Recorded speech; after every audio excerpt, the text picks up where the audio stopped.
पश्चिम बंगाल में चुनावी जीत के बाद अगर बीजेपी के द्वारा आगजनी तोड़फोड़ और मारपीट हो रही है तो यह जश्न नहीं बल्कि लोकतंत्र के लिए गंभीर चेतावनी है। चुनाव जनता का फैसला होता है, शक्ति प्रदर्शन का लाइसेंस नहीं। सवाल यह है कि क्या राजनीतिक जीत कानून से ऊपर हो जाती है? क्या डर और हिंसा के सहारे लोकतंत्र मजबूत होगा? और जब सुरक्षा बल तैनात हैं तब भी हिंसा क्यों?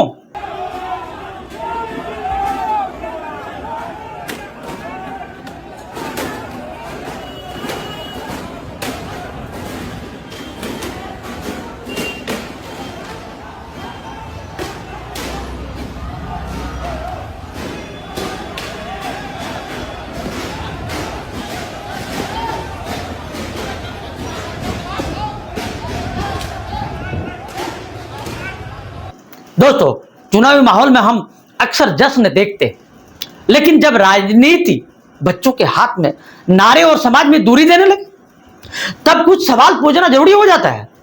यह वीडियो किसी धर्म या आम जनता के खिलाफ नहीं बल्कि उस सोच पर सवाल है जहां बच्चों को दूसरे समुदायों को चिढ़ाना सिखाया जाता है। आप खुद देखिए।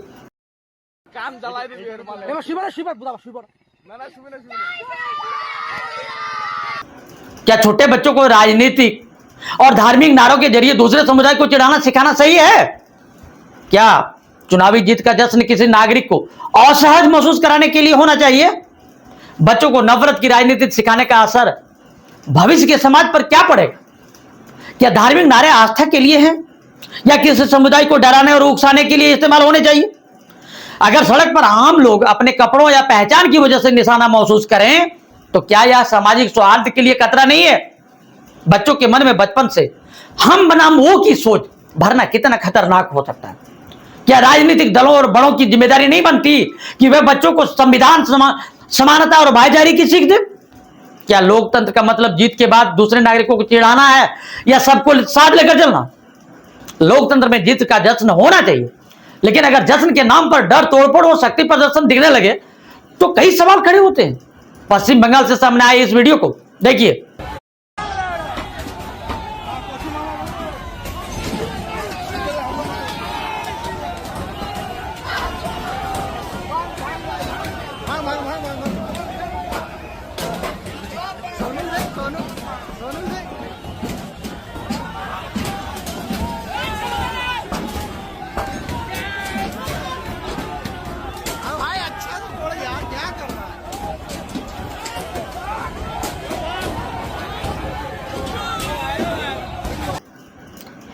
इतनी भारी सुरक्षा के बावजूद अगर तोड़फोड़ और तनाव हो रहा है तो जिम्मेदारी किसकी है?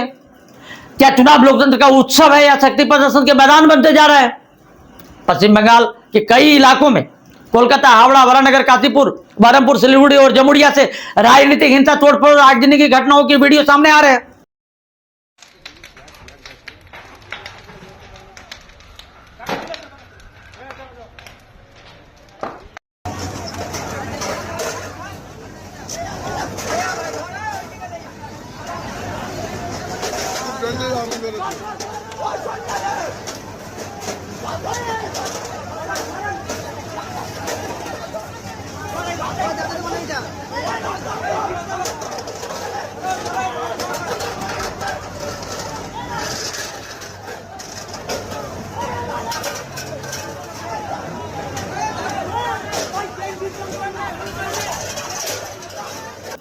चुनाव जीत का जश्न अगर हंसू की धार पर मनाया जाए तो यह लोकतंत्र की ताकत नहीं, लोकतंत्र की कमजोरी बन जाती है। पश्चिम बंगाल के बॉर्डर पर कुछ लोगों का हथियार लेकर खड़ा होना, बांग्लादेशियों को खुलेआम ललकारना और हंसुओं को तेज करते हुए धमकी देना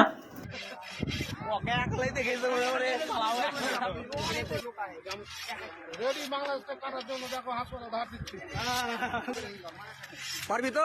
না পারবে না, ফুটিয়ে দেবো বাংলাদেশ কি আগুন এরা কেউ বলতে পারে না, পারে না বাংলাদেশ মিডিয়া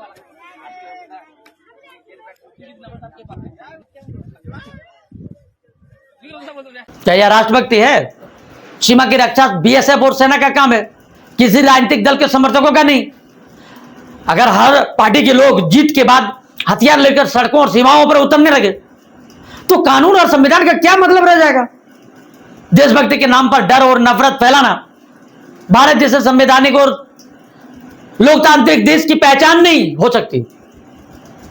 भारत एक ऐसा देश जहां मंदिर की घंटियां भी बजती है, मस्जिदों से अजान भी आती है और गुरुद्वारों में कीर्तन भी होता है और चर्चों में प्रार्थना भी। संविधान ने इस देश को सिर्फ लोकतंत्र नहीं बल्कि धर्मनिरपेक्ष लोकतंत्र कहा। मतलब राज्य किसी एक धर्म का नहीं बल्कि हर नागरिक का होगा। लेकिन आज सवाल उठ रहे हैं, क्या राजनीतिक और धर्म के बीच की दूरी कम होती जा रही है? क्या धार्मिक प्रतीक अब आस्था से ज्यादा राजनीतिक संदेश बन चुके हैं, या फिर यह सिर्फ जनता की आस्था का सम्मान है? फैसला आपका होगा। हम सिर्फ सवाल रखेंगे। भारत की धर्म निरपेक्षता का मतलब धर्म विरोध नहीं है। इसका मतलब है सरकार सभी धर्मों को बराबरी से देखे। कोई नागरिक अपने धर्म की वजह से कम या ज्यादा महत्वपूर्ण ना माना जाए।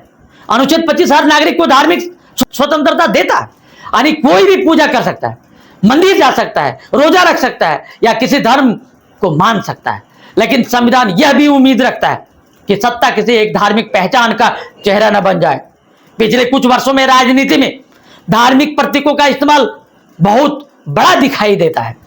कभी डमरू, कभी त्रिशूल, कभी बड़े धार्मिक आयोजन, कभी हिंदू राष्ट्र की चर्चा। समर्थक कहते हैं यह भारत की संस्कृति और बहुसंख्यक समाज की आस्था का सम्मान है। आलोचक कहते हैं जब सत्ता बार बार एक ही धर्म की पहचान के साथ दिखाई देती है तो धर्मनिरपेक्षता कमजोर पड़ती है। यही बहस आज पूरे देश में चल रही है।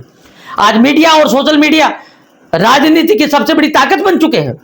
जब लगातार धार्मिक छवियां, नारों और प्रतीकों को प्रचार में दिखाया जाता है तो कुछ लोगों को लगता है कि राजनीतिक भावनाओं पर ज्यादा केंद्रित हो रही है। दूसरी तरफ समर्थक कहते हैं कि जनता कुछ ऐसे नेताओं को पसंद करती है जो अपनी संस्कृति और धर्म से जुड़े दिखते हैं। भारत की ताकत उसकी विविधता है। यह देश सिर्फ हिंदुओं का नहीं, मुसलमानों का नहीं, सिखों का नहीं, ईसाइयों का नहीं, यह सबका भारत है। लोकतंत्र में सवाल पूछना भी अधिकार है और अलग राय रखना भी अधिकार है। अब फैसला जनता को करना है। क्या धर्म और राजनीति का यह मेल भारत की संस्कृति है? धर्मनिरपेक्षता के लिए चुनौती है।